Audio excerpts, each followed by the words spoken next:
Azarini na manabii wa uongo. Kwa nje ni kama kondoo, ila ndani ni mbwa mwitu.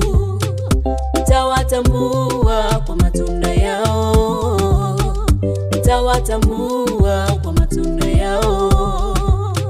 Mtawatambua kwa matunda yao.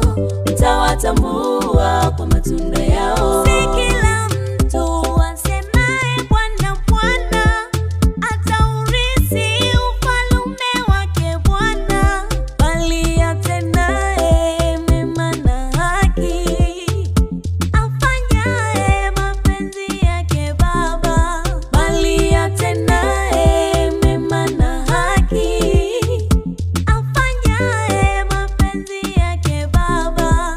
wengine watasema siku ile hatukufanya unabii kwa jina lako. Wengine watasema siku ile hatukutoa mapepo kwa jina. Ondokeni kwangu siwajui.